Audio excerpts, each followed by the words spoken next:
How to create a professional profile on Threads.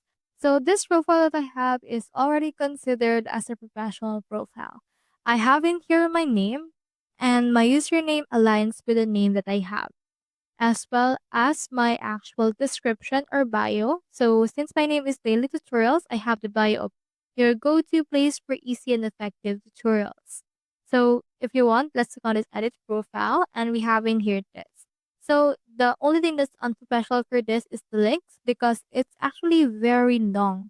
So what we can do is we can trim it a little without affecting the quality of this link.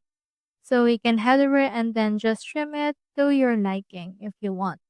Now, once from there, you can just import from Instagram itself and then just click on this check right here. Now, in here, it can also show you Instagram badge in order to show the link of each other. So that's how you create a professional profile on Thread. Hope you help.